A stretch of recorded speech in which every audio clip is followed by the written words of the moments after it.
Primera de Samuel, por favor, capítulo 6. Primera de Samuel, capítulo 6 en nuestras Biblias, por favor. Estamos avanzando. Hasta este punto hemos visto todo un peregrinaje del arca, ¿verdad?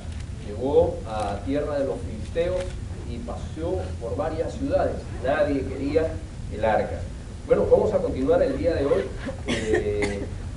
con Primera de Samuel, capítulo 6, versículo 13 en adelante. Primera de Samuel, capítulo 6, versículo 13 en adelante. Si tiene Biblia, por favor, comparta con las personas que no las tienen.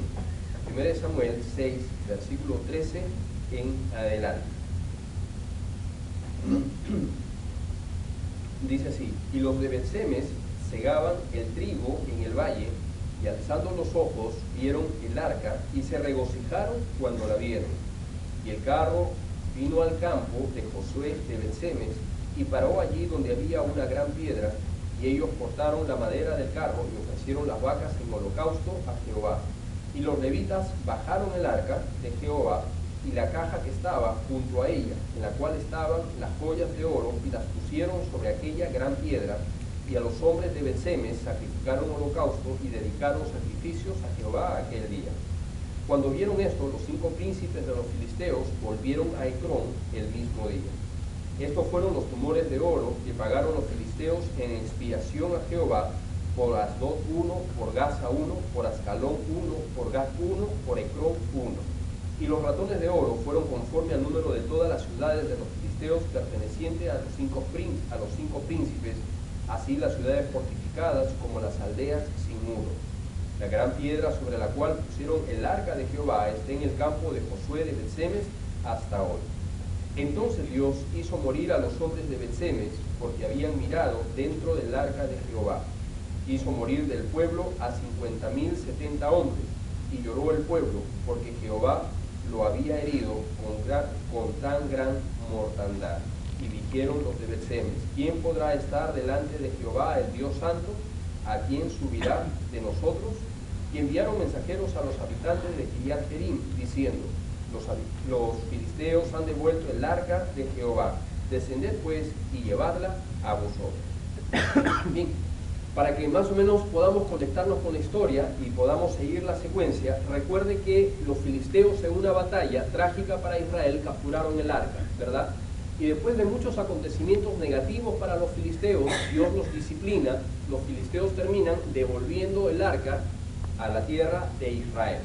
Prepararon, como usted recordará, un carro nuevo tirado por 2 vacas, y pusieron el arca y las ofrendas que ellos habían dado, y dejaron que las vacas se vayan.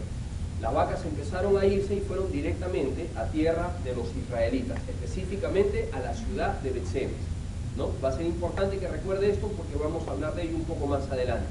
Y llega a un campo situado que se llama el campo de Josué. Se detiene justo en una gran piedra. ¿Qué estaban haciendo los de Bet-Semes, los hombres de Bet-Semes? Fíjese que estaban haciendo, versículo 3, estaban segando el trigo. Había pasado 7 meses desde que perdieron el arca. Es decir, después de 7 meses llega el arca. Dios trae el arca nuevamente para Israel. Los habitantes se regocijaron, dice la Biblia. Prepararon holocaustos, ahí mismo sacaron la madera, deshicieron el carro, mataron las vacas y prepararon holocaustos, trajeron sacrificios, ¿verdad? Y estaban todos contentos, hasta que hubo un problema. ¿Cuál fue el problema? Dios mató más de 50,000 personas aquel día. ¿Por qué? Porque dice la Escritura que miraron dentro del arca.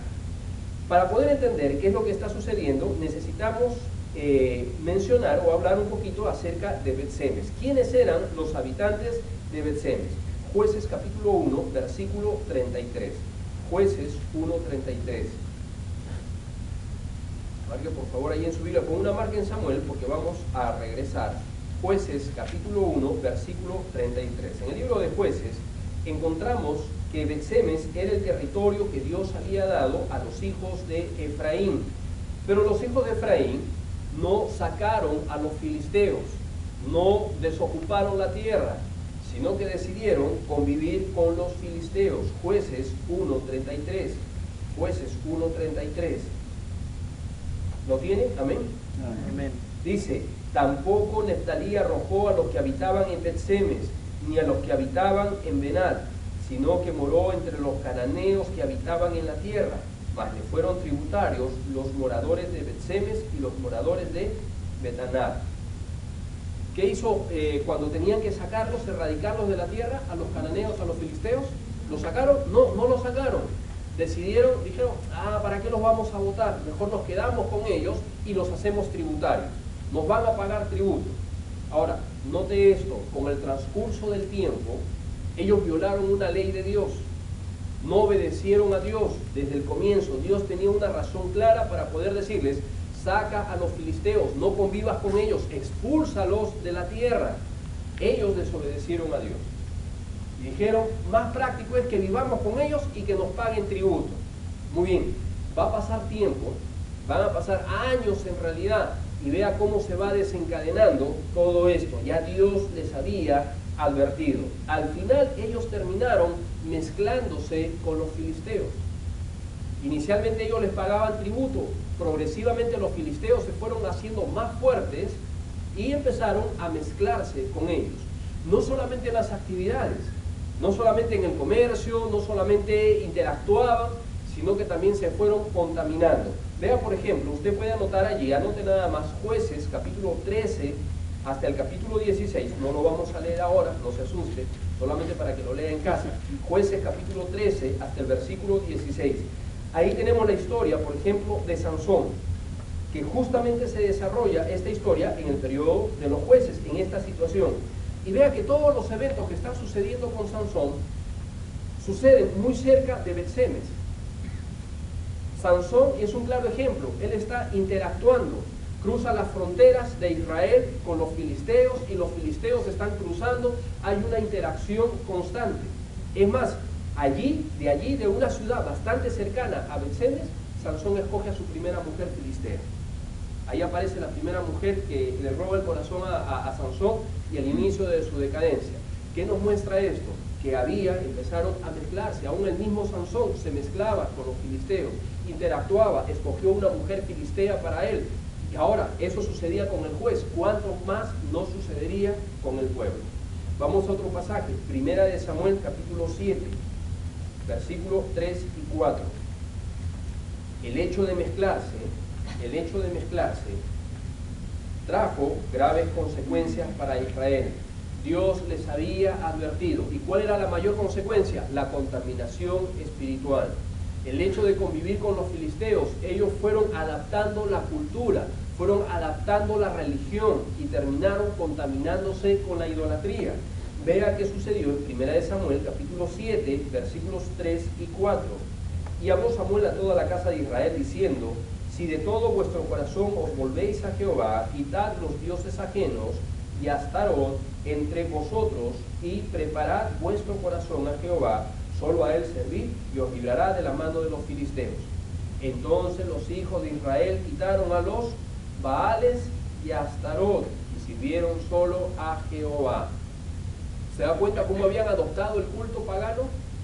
Ya no solamente servían a Jehová, empezaron muy bien, empezaron sirviendo a Dios, empezaron a convivir con los filisteos, se mezclaron con los filisteos, finalmente los filisteos terminaron adoptando y los filisteos terminaron corrompiendo a los israelitas, al punto que ya los israelitas tenían dioses falsos, ya no adoraban solamente a Dios, ahora tienen a Astarot, la diosa de los filisteos, tienen a los Baales en toda su gama, toda la diversidad.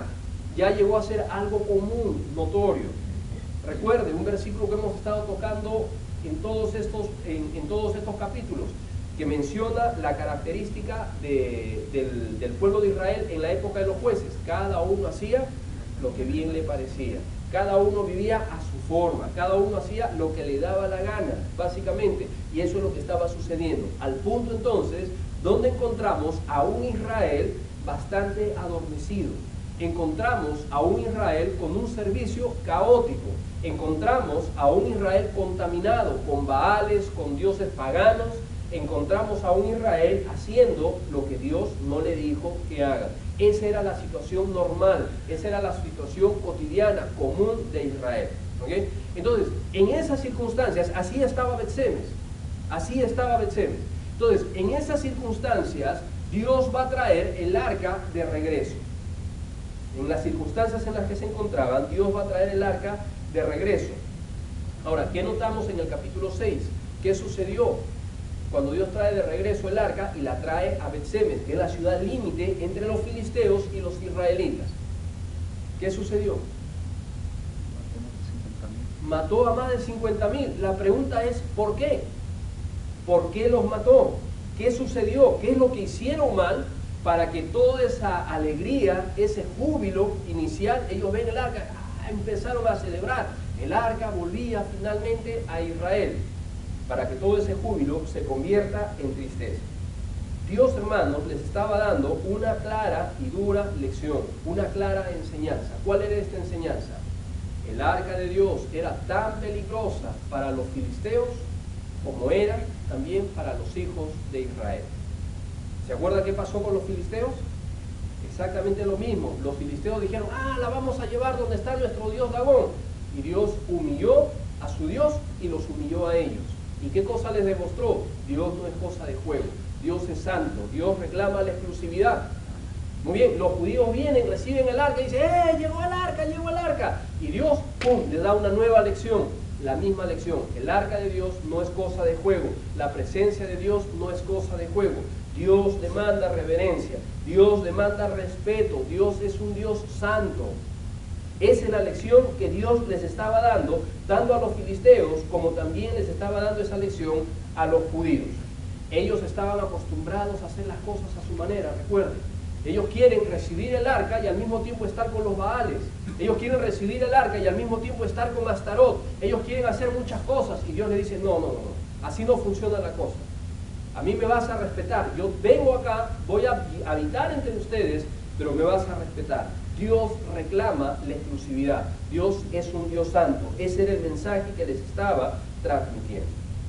Lamentablemente, ellos no aceptaron ese mensaje. Fíjese, por favor, qué sucedió cuando en capítulo 6, versículo 20.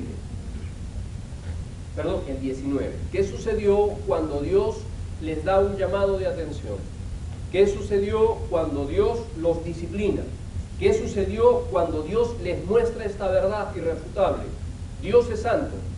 Dios no puede ser burlado. ¿No? Nos dice en el libro de Gálatas, todo lo que el hombre sembrare, eso también segará. El versículo 9 dice, Dios habían mirado dentro del arca, hizo morir del pueblo a 50.070 hombres. ¿Qué hizo el pueblo? Y el pueblo lloró, porque Jehová lo había herido con tan grande mortandad. Note lo siguiente, el pueblo lamenta la muerte de los 50.070 hombres, pero note que no se arrepintieron. ¿Notó? En algún punto no, en ningún punto vemos que ellos se arrepintieron, sintieron dolor, les causó tristeza lo que estaba sucediendo, pero no se arrepintieron, no se arrepintieron. Recuerden cómo estaban viviendo de forma desordenada, estaban conviviendo con los filisteos, estaban viviendo en medio de los ídolos, ellos tenían sus ídolos en sus casas, tenían sus falsos dioses en sus casas. Dios les muestra la lección, Dios los disciplina. ¿Y qué hace ellos? Lloran, están tristes, lloraron, pero no se arrepintieron. No estaban dispuestos a soltar sus ídolos. Seguían bien amarrados con sus Baales, con su Astaró bajo el brazo, y arrepiéntete. Y ellos dicen, no, pero me da pena lo que está pasando. Pobrecitos los que murieron. Qué triste lección, ¿por qué Dios nos ha humillado así? Y se van y siguen con sus dioses bajo el brazo. Eso es lo que está pasando, ¿verdad? Vamos a 2 Corintios, por favor, 7:10. 2 Corintios 7:10. ¿Cuántas veces pasa, hermanos, eso mismo en nuestra vida? 2 Corintios 7:10, por favor.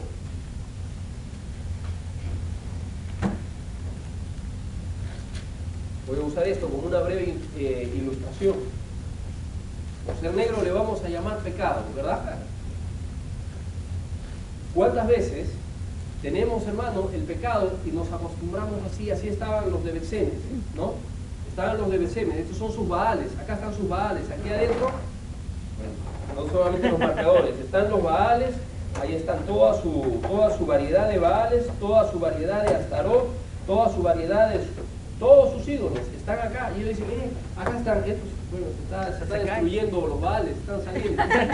Y Astarot también está por ahí. Entonces ellos están agarrados y dicen, no, esto es mío, que venga el arca, sí, estamos contentos, pero no suelta. Dios le dice, no puedes tener los dos al mismo tiempo. Tienes que, para tenerme a mí, tienes que purificarte primero, tienes que dejar esto. Dios dice, no, yo no lo voy a soltar.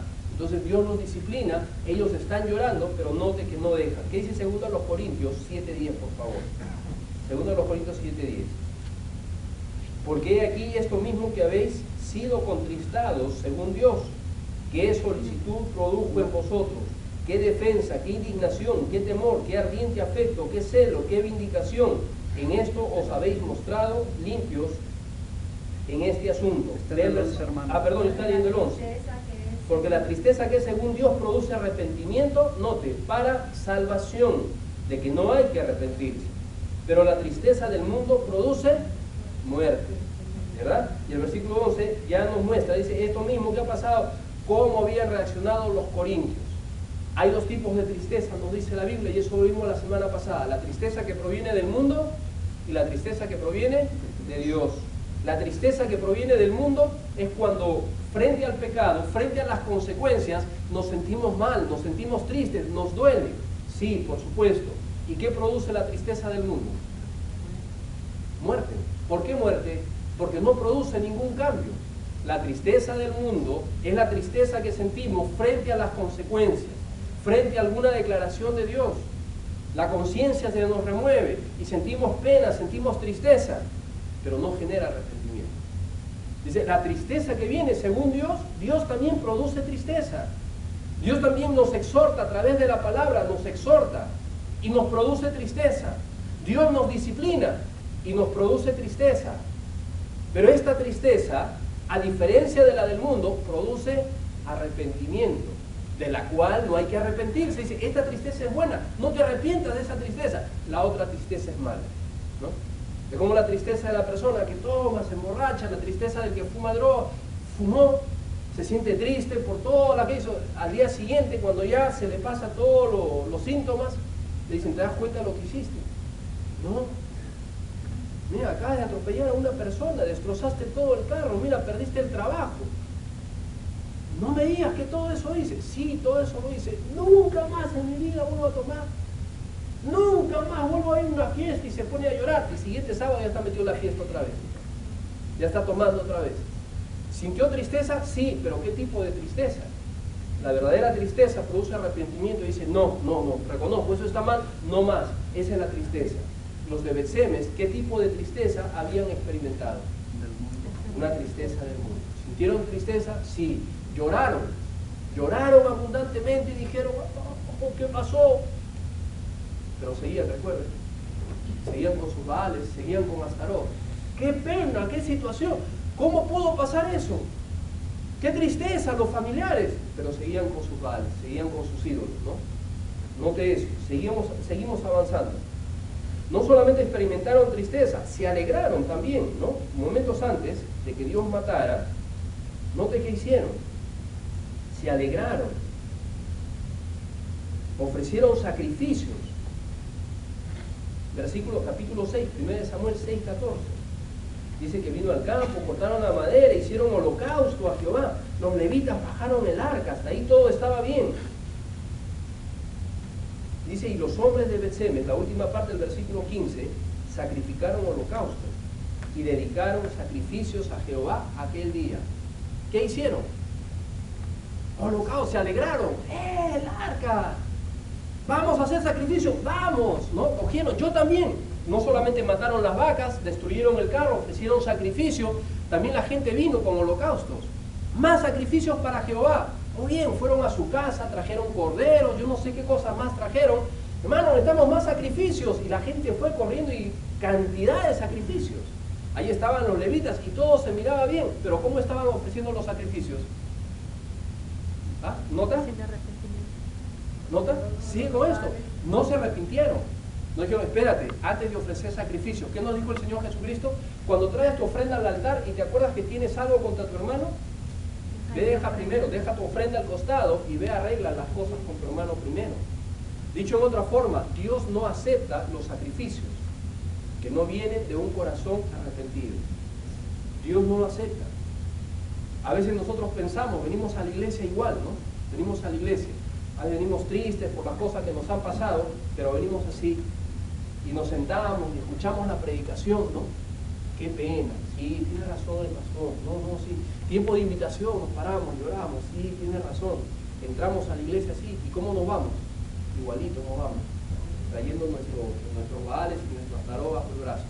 Tiempo de ofrenda, sí, vamos a dar. No, yo quiero dar mis diezmos y ofrendas, porque si no doy mi diezmo, después veo las consecuencias para mi vida.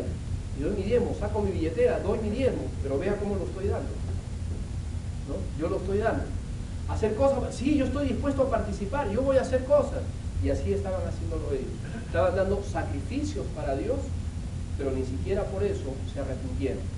Estaban contentos, gozosos, el arca vino, pero vean, siguen con su mismo problema. Salmo 51, por favor. Salmo 51.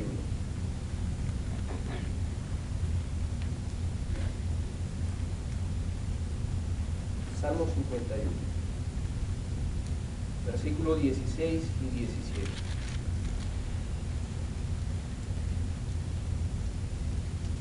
Antes de leer, déjame recoger a este vale que cayó acá. Salmo 51, 16 y 17. ¿Lo tiene, por favor? Márquelo allí. Dice, Salmo 51, versículos 16 y 17. Porque no quieres sacrificio, que yo lo daría, ni quieres holocausto. Los sacrificios de Dios son, marque, el espíritu quebrantado y el corazón contrito y humillado no despreciarás tú, oh Dios. ¿Qué es lo que quiere Dios? El espíritu quebrantado. ¿Qué es el espíritu quebrantado? Es sinónimo de arrepentimiento. Y el corazón contrito y humillado, no solamente es el que tiene, el espíritu quebrantado, literalmente quiere decir el espíritu partido, quebrantado. No solamente eso, sino dice al corazón contrito y humillado, reconozco, Dios, dejo mi pecado.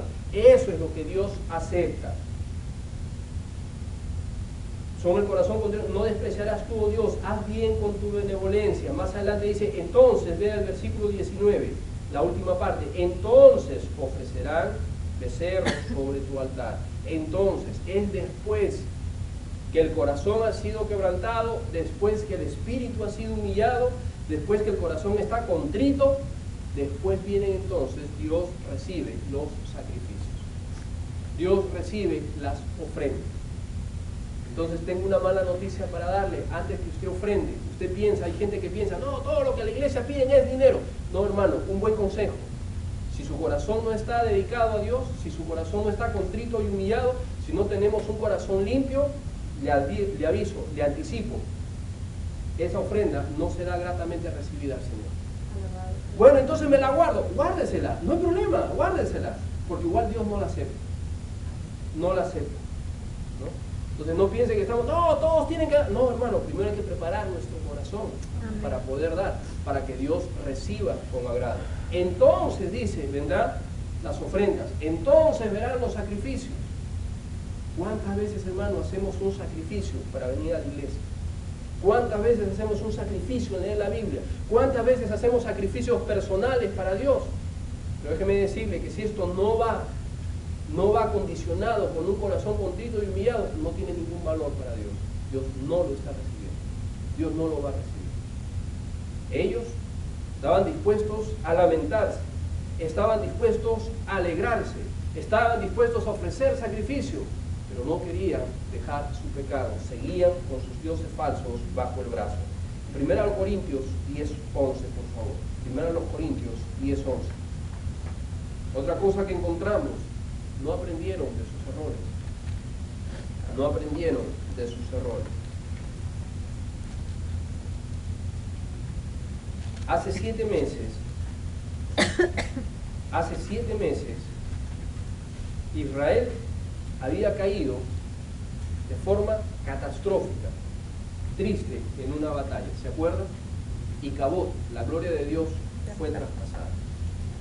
Los de Bet-Semes habían participado y sabían exactamente lo que había sucedido, lo que era ir sin la presencia de Dios y la derrota abismal que habían sufrido. Regresaron con muertes, regresaron con vergüenza y habían perdido el arca de Dios. Y acabó la gloria de Dios traspasada. Perdieron todo, 7 meses. Los de Bet-Semes sabían eso. Los de Bet-Semes sabían lo que pasó con Israel, los de Bet-Semes sabían lo que pasó con los filisteos. Cómo Dios los había humillado una y otra vez. Cómo Dios humilló a su dios Dagón. Cómo Dios los había infestado de plagas. Cómo Dios los había arruinado, llevando la situación, el país estaba en ruinas. Lo habían visto. Habían visto la mano poderosa de Dios trayendo el arca nuevamente de forma milagrosa. Y ahora estaban viendo a Dios quebrantando y matando dentro de su propio pueblo, su propia experiencia. Estaban viendo de primera mano, una experiencia de primera mano, lo estaban viendo. Dios los había quebrantado, 50.000, 70 personas habían muerto. La pregunta es, ¿se arrepintieron? No se arrepintieron. Querían gozarse, querían ofrecer sacrificios, querían llorar, pero no se arrepentían. Lo vieron en la experiencia de otras personas y no se arrepintieron. Lo vieron en la propia experiencia y no se arrepintieron. ¿Se nota qué duro estaba el corazón de esas personas? Tenían un corazón endurecido. Note que dice 1 Corintios, capítulo 10, versículo 11, por favor. 1 Corintios, capítulo 10, versículo 11. Todos juntos lo leemos. Y estas cosas les acontecieron como ejemplo y están escritas para amonestarnos a nosotros, a quienes han alcanzado los fines de los siglos. ¿Qué dice la Escritura? Dios ha plasmado en la Biblia las cosas que sucedieron con Israel. ¿Para qué? Note que dice el versículo 11. ¿Para qué? Para amonestarnos a nosotros. Como ejemplo. ¿Para qué? Para amonestarnos. ¿Qué quiere decir amonestarnos? Llamarnos a la reflexión, llamarnos al arrepentimiento. Nosotros podemos decir, oh, mira los israelitas, ¿no? Qué pueblo para más duro, qué testarudos, qué duro de cerviz, qué duros de cabeza. ¿Cómo es posible que hayan hecho tantas cosas así? Bueno, ellos reflejan simplemente nuestra condición humana. Nosotros lo más probable es que hubiéramos hecho exactamente lo mismo o cosas peores. Pero Dios las ha registrado, dice aquí, para nosotros como ejemplo, para amonestarnos, para exhortarnos. Es decir, podemos aprender las lecciones de primera mano o podemos aprender las lecciones por lo que va sucediendo en la vida de otras personas. Los de Bet-Semes probaron las dos. Probaron lo que pasó con Israel, probaron lo que pasó con los filisteos y ahora lo están probando en su propia comunidad, con sus propias familias, y ni aún así se arrepintieron. Qué dureza de corazón tenían los de Bet-Semes. ¿Cuántas veces, hermanos, sucede exactamente lo mismo con nuestras vidas, verdad? ¿Cuántas veces vamos así y no aprendemos? Queremos, nos alegramos, entendemos, escuchamos la predicación, no nos arrepentimos. Vemos las experiencias en la vida de otras personas, no nos arrepentimos, no escuchamos. ¿Cuántas veces pasa así con nuestros propios hijos? Recuerden, muchas veces hablamos, pasa con nosotros, hermanos, pasa con nuestros propios hijos. Por eso es que necesitamos orar los unos por nosotros. Porque recuerden, muchas veces estamos acá, cada corazón es un mundo. Nosotros no podemos obligar a nadie. Yo no puedo obligar a mis propios hijos a tomar decisiones correctas. Puedo orar por ellos, puedo tratar de enseñarles lo mejor que pueda, pero cada uno de ellos tomará sus propias decisiones. Lo mismo que ustedes. Yo puedo predicar, yo puedo tratar de mostrarle, enseñarles, pero yo no puedo entrar a su corazón y obligarle a tomar decisiones correctas. Cada uno de nosotros toma sus propias decisiones. Pero ¿cuántas veces nuestra vida está así, tan endurecida por el pecado? Perdón, tan endurecida por el pecado que muchas veces andamos así y lo peor es que nos acostumbramos. Ya para ellos era una costumbre. Era una costumbre vivir así. Entraban a la iglesia, salían de la iglesia, se iban al trabajo con esto, ofrecían sacrificios a Dios, se alegraban, hacían cosas buenas, cosas malas, pero siempre con su pecado bajo el brazo. Se acostumbraron a hacer eso. Ese era su modo de vida. Así se habían acostumbrado. Por eso que Dios no les permitió hacer eso. Dios los mató y le dijo, no, así no van a funcionar las cosas. A mí se me respeta. Eso es lo que dice Dios, ¿verdad? Yo soy santo. Yo no puedo tolerar, yo no voy a convivir con ustedes, no voy a tolerar el estilo de vida que ustedes están llevando. Volvamos a 1 Samuel. Entonces ellos tomaron una triste decisión. En lugar de reconocer y pedir perdón a Dios y acercarse a Dios, optaron por alejarse de Dios. Fíjese por favor, versículo 20, capítulo 6, 1 Samuel, capítulo 6, versículo 20, que dice: y dijeron los de Bet-Semes, ¿quién podrá estar delante de Jehová, el Dios Santo?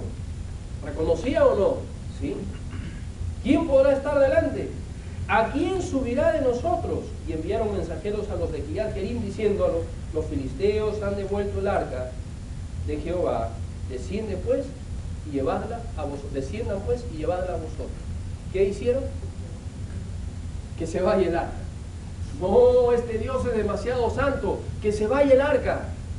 Note lo que están haciendo.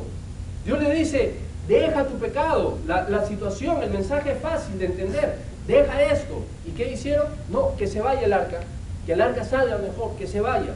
¿A quiénes llamaron? A los de la ciudad vecina. Mandaron mensajeros a los de Kiriat Jearim: han devuelto el arca, vengan ustedes a llevársela. Ellos no, que al final hicieron exactamente lo mismo que los filisteos, no había diferencia. Los filisteos andaban igual, con sus dioses y todo lo demás. Tuvieron la bendición de que Dios los visitara. Tuvieron la oportunidad de poder entregarse a Dios. ¿Y qué dijeron los filisteos? Rechazamos a Dios. Que se vayan, devuélvenla a los israelitas. Viene el arca a los de Bet-Semes, ¿y qué hicieron? Que se la lleven los de Kiriat Jearim. No la queremos, no la queremos. Este Dios es santo, este Dios pide mucho, es demasiado exagerado para nuestro estilo de vida. Este Dios no se acopla. Nosotros somos una sociedad posmoderna, somos una sociedad moderna. Este Dios no entiende, es demasiado intransigente, demasiado radical, tiene conceptos anticuados y nosotros no estamos dispuestos a hacerlo. Así que mejor que se vaya. No estamos dispuestos a cambiar, que Dios se vaya. Esa es la decisión triste que ellos tomaron. Note que ellos se deshacieron del arca como si fuera una plaga. Miren lo que ellos dijeron, versículo 20. ¿Quién podrá estar delante del Dios Santo? ¿A quién subirá desde nosotros? Lo que ellos están diciendo es: ya destruyó a los filisteos, ahora ha venido a destruirnos a nosotros, y de acá, ¿a quién más irá a destruir? Mire qué concepto tan errado ellos tenían, ¿no? Ahora se va a ir a otro pueblo, que se vaya, que destruyan a los de Kiriat Jearim, que se la lleven, que los destruya a ellos, ya nos destruyó a nosotros. ¿Qué pensaban de Dios? Que Dios venía para destruir, ¿no? Que Dios venía para lastimar. Cuando la Biblia, ¿qué nos dice en el libro de Juan 10? Él ha venido ¿para qué? Para darnos vida. ¿Y qué tipo de vida? Vida en abundancia. Es Satanás que ha venido a robar, a destruir y matar. Cristo ha venido para darnos vida y vida en abundancia.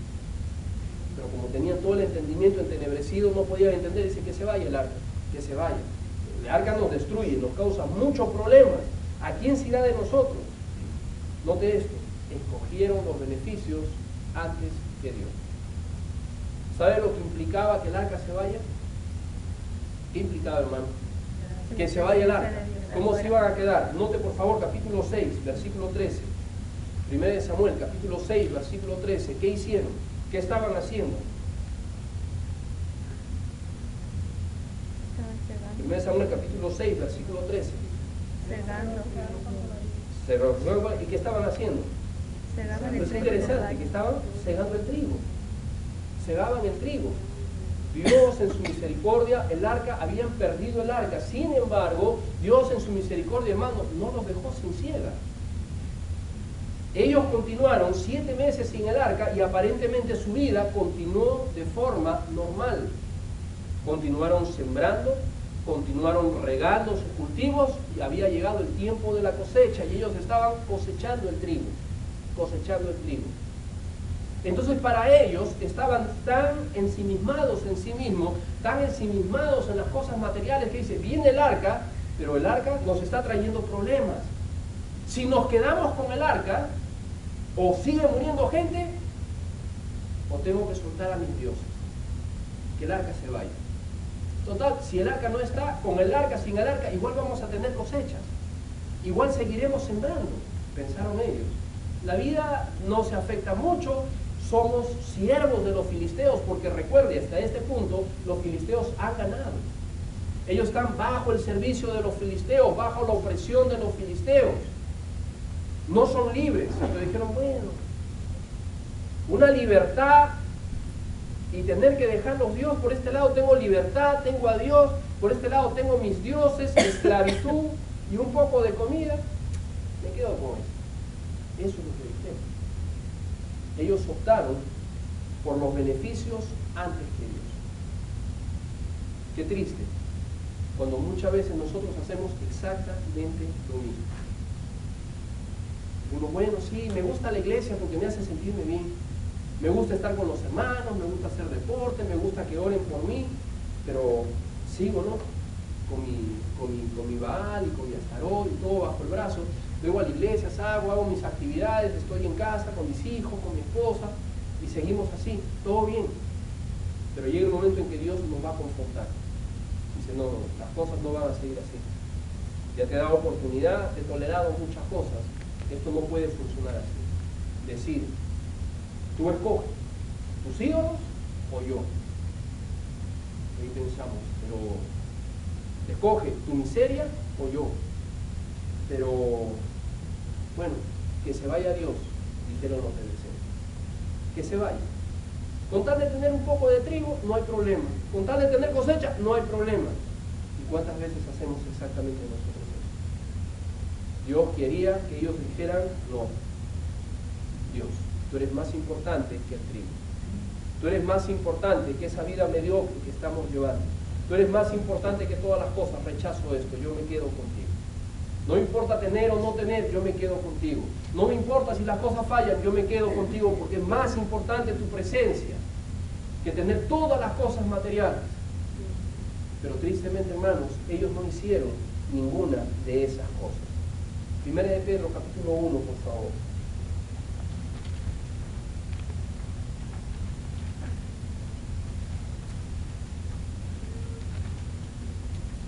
Versículo 14 en adelante.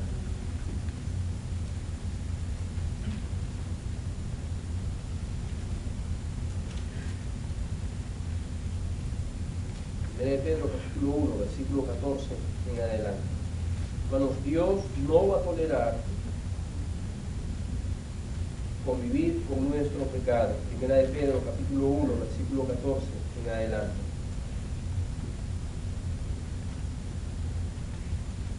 Como hijos obedientes, no os conforméis a los deseos que antes tenías, estando en vuestra ignorancia, sino como aquel que os llamó es santo, sed también vosotros santos en toda vuestra manera de vivir, porque escrito está, sed santos, porque yo soy santo. Y si invocáis por Padre aquel que sin acepción de persona juzga, según la obra de cada uno, conducíos en temor todo el tiempo de vuestra peregrinación, sabiendo que fuisteis rescatados de vuestra vana manera de vivir, la cual recibiste de vuestros padres, no con cosas corruptibles, como oro o plata, sino con la sangre preciosa de Cristo, como de un cordero sin mancha y sin contaminación. ¿Qué nos dice la Biblia? Sed santos, porque yo soy santo. Hermanos, Dios no va a tolerar que vivamos con nuestro pecado. Dios nos va a confrontar y nos da la opción de escoger. Dios nos habla de muchas maneras. Nos habla de forma personal, nos habla por la palabra, nos habla por el sufrimiento, nos habla por la experiencia de otras personas, pero Dios no va a tolerar vivir con nuestro pecado. Nos confronta y tenemos que tomar una decisión. Usted escoge. Usted y yo somos los que escogemos. O nos humillamos y quebrantamos nuestro corazón y decimos, hasta aquí, no más. Ya, Señor, yo entiendo, he vivido años en la miseria. Pero mire, podemos hacer eso y escoger a Dios, o podemos, al igual que los de Besemes, rechazar a Dios. Volvamos a Samuel, por favor. Si no sacamos el pecado que convive con nosotros y lo entregamos a Dios, tarde o temprano, terminará controlándonos. 1 Samuel, capítulo 7. Dice, vinieron los de Kiriat Jearim y llevaron el arca de Jehová y la pusieron en casa de Abinadab, situada en el collado. santificaron a Eleazar su hijo para que guardase el arca de Jehová. Después, el día que llegó el arca de Kiriat Jearim, pasaron muchos días, 20 años, y toda la casa de Israel lamentaba en pos de Jehová. ¿Cuánto tiempo pasó, hermano? ¿Qué nos dice el versículo 2? Ellos dijeron, no, que se vaya, nos quedamos con nuestro pecado. Muy bien, vinieron los de Kiriat Jearim, se llevaron el arca con mucho cuidado, ¿no? Obviamente entendiendo las cosas, y la pusieron y no pasó nada, no pasó nada. ¿Y qué dice? ¿Cuánto pasó? ¿Cuánto tiempo? 20 años. Y note a continuación, y toda la casa de Israel lamentaba en pos de Jehová. Toda la casa de Israel. Estos se quedaron con su pecado. Los otros tenían el arca, pero qué tristeza, hermano. Los otros tenían el arca y la tendrían por muchos años. Casi 70 años van a tener el arca. Hasta que David, finalmente, quien va a llevar el arca de Kiriat Jearim, la llevará a Jerusalén, va a ser David, en 2 de Samuel capítulo 6. Él va a agarrar y la va a llevar a Jerusalén. Pero en ese transcurso aproximadamente pasaron 70 años. 70 años. 20 años llegaron el arca y 20 años está el arca en casa de Abinadab, en Kiriat Jearim. ¿Qué pasó? ¿Qué pasó? Lamentaban. Aparte de lamento, no pasó absolutamente nada. ¿Qué contraste, hermano? Más adelante, en 2 de Samuel capítulo 6, vemos que David intenta, dice, ¿dónde está el arca? Dios me ha dado paz, me ha dado tanta bendición, que venga el arca. El arca está en casa de Abinadab, en Kiriat Jearim. Hay que traerla, dice David. Usted conoce la historia.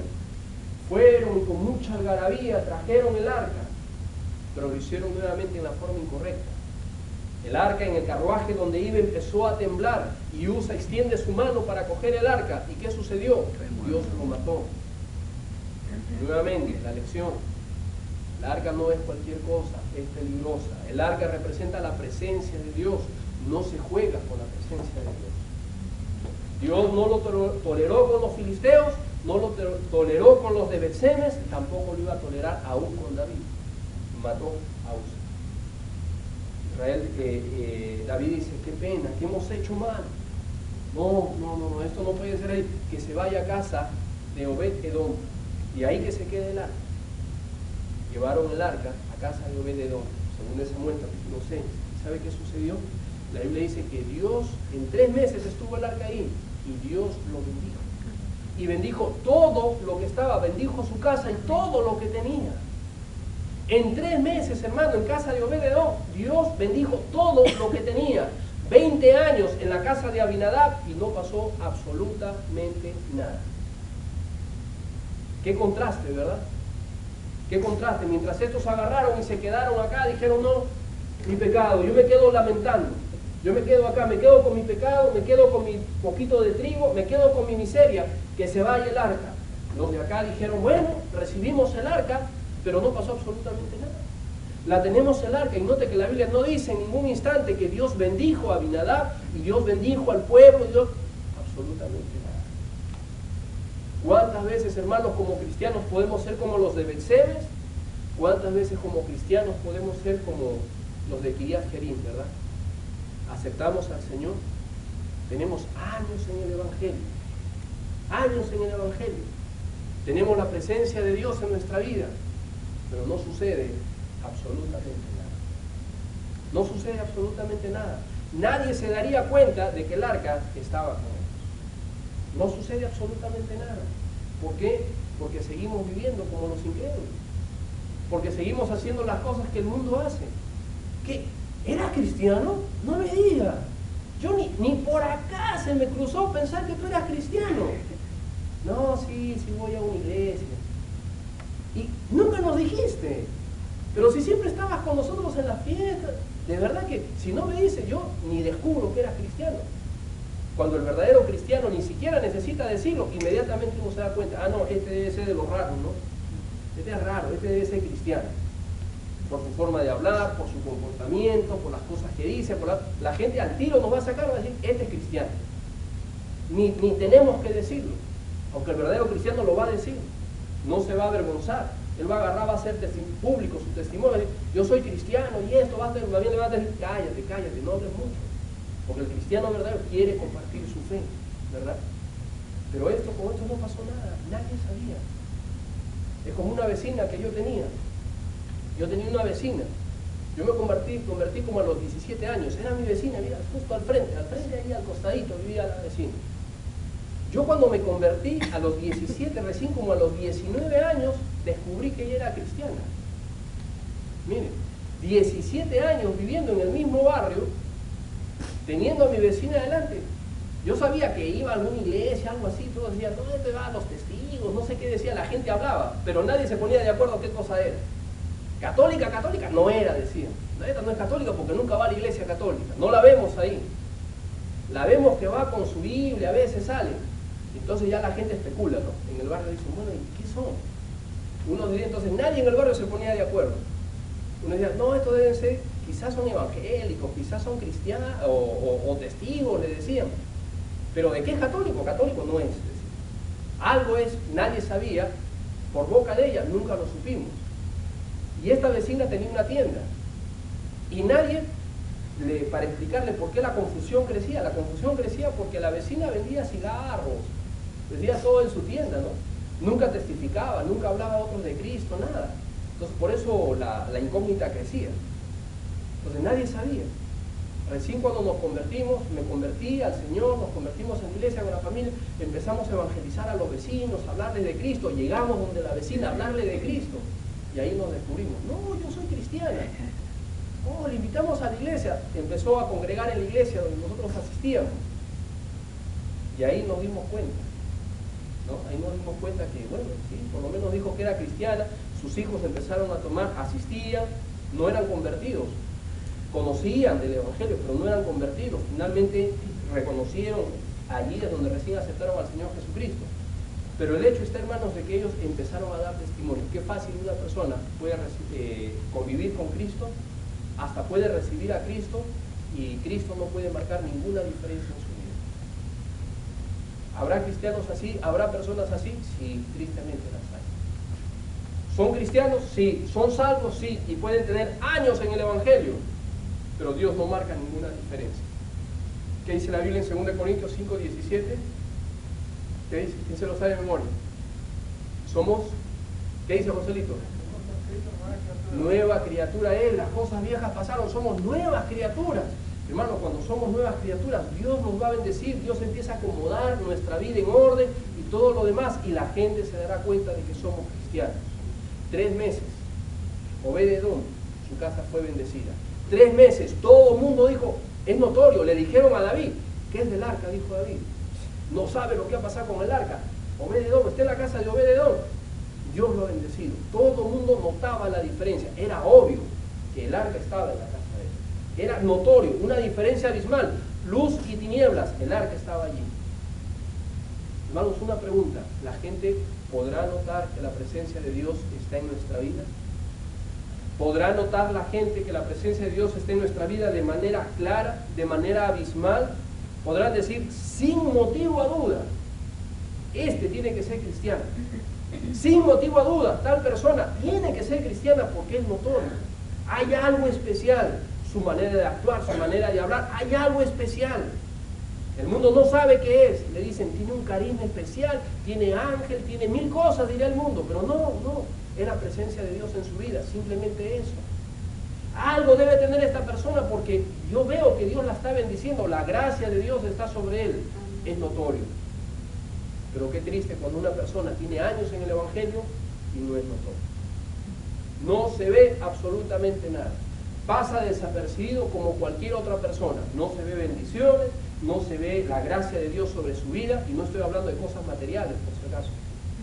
Porque el cristianismo no se refleja en la abundancia de bienes que tengamos. Se va a reflejar por nuestras acciones, nuestra vida, nuestro interior. Allí se va a reflejar el cristianismo. Entonces hay personas que de pronto se convirtieron 3, 4 meses con el Señor, y es notorio. Es notorio. Dios hizo un cambio en sus vidas. Dios está haciendo una obra espectacular en sus vidas. A través de pruebas, a través de sufrimiento, a través de 1000 cosas, pero es notorio que Dios está haciendo un cambio en su vida. Hermanos, ¿qué tipo de personajes somos? ¿Somos como los de Bet-Semes? que seguimos y saldremos igual, no importa quién hable, no importa quién llore. Por eso Dios trajo la condenación sobre los judíos. ¿Qué dijo el Señor Jesucristo? Porque viene uno como Juan el Bautista que trae un mensaje radical. ¿Y qué dicen? ¿Qué dijeron de Juan el Bautista? Este hombre es raro, ¿no? Este hombre es raro, no nos gusta su mensaje. Viene otro que es diferente, que es Cristo, Dios mismo en persona. ¿Y qué dijeron? También rechazaron el mensaje. Este es pecador, el otro era loco, endemoniado, este es pecador. Y rechazaron el mensaje. Al final simplemente buscaban pretextos para no creer en Cristo. ¿Cuántos en esta mañana saldrán en las mismas condiciones? ¿Cuántos en esta mañana dirán, pastor, yo entiendo, Dios me ha hablado, yo soy como el de Betsemes, yo tengo mis Baales, yo tengo mi Astarot, yo tengo mis ídolos en casa, que no los estoy dejando, estoy tratando de convivir con Cristo y yo sé que no se puede, solamente hay lamento, no podemos hacerlo. Dios no convive con nadie. O le damos todo a Dios y rechazamos todo lo demás, o le damos la espalda a Dios. Así de simple. Algunos quizás necesitamos decir, pasar en esta mañana al altar y decir, Dios, renuncio a mi pecado, renuncio a mis ídolos, renuncio a mis Baales, renuncio a todo ello y me voy a arrepentir. Me entrego con un corazón contrito y humillado. Algunos quizás somos como los de Kiriat Jearim, ¿verdad? Que tenemos la presencia de Dios en nuestra vida o hemos aceptado a Cristo, pero eso no significa que la presencia de Dios se manifieste en nuestra vida. Tenemos a Cristo en nuestro corazón, pero tan adentro que ni se nota. Y nadie dice, pasamos desapercibidos, nadie se da cuenta de ello. Quizás en esta mañana también tenemos que pasar adelante y decir, Dios, yo quiero ser como Bet-Edom, que tu presencia marque una diferencia en mi vida. Empieza a obrar en mi vida. Dios, me arrepiento, no quiero pasar, ya tengo años, he pasado una vida desapercibida. Quiero desarrollar una relación personal contigo. Quiero que bendigas mi vida, quiero que se muestre tu gracia sobre mi vida. Solamente de esa forma Dios podrá manifestarse en nuestra vida. Vamos a ponernos de pie, por favor, para poder orar. Todos con los ojos cerrados, puestos de pie, vamos a orar. Este es nuestro tiempo de invitación.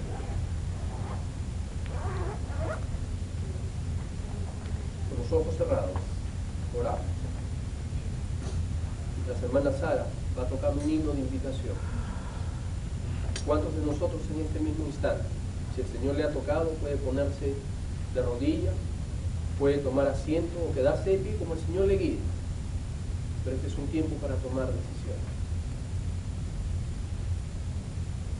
Allí puestos de pie, ¿cuántos necesitamos orar y decirle, Dios, yo necesito tomar una decisión en esta mañana?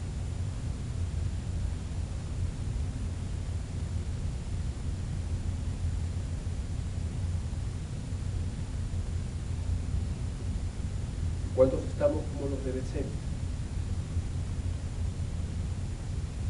Quizás habría alguien que diga, Dios, hermano, pastor, yo estoy a punto de darle la espalda a Dios, ore conmigo.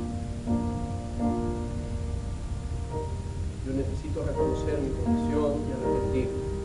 Dios me ha hablado a través de la Biblia, me ha hablado por las experiencias de otras personas, me ha hablado en lo personal. Yo me arrepiento. Yo me arrepiento.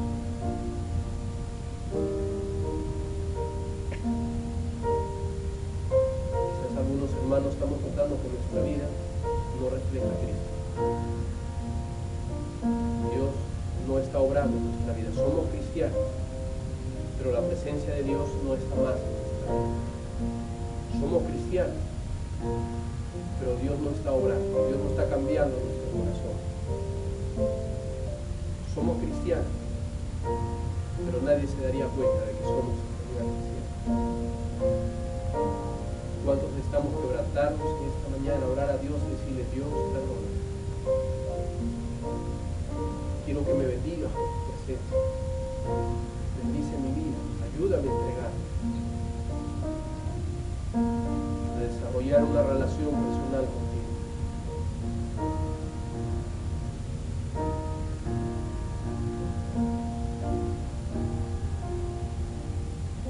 No podemos jugar con Dios. Dios es misericordioso, pero no podemos jugar con Dios.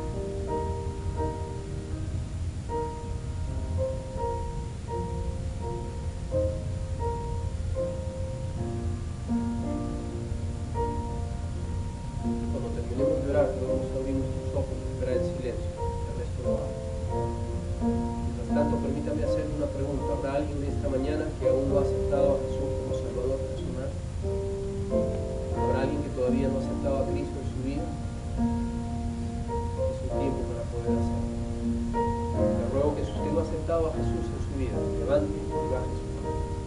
¿Habrá alguien? Levante y baje su mano para orar por usted. Habrá alguien que diga, pastor, ore por mí, yo no soy salvo, yo quiero entregarme a Dios. Levante y baje su mano.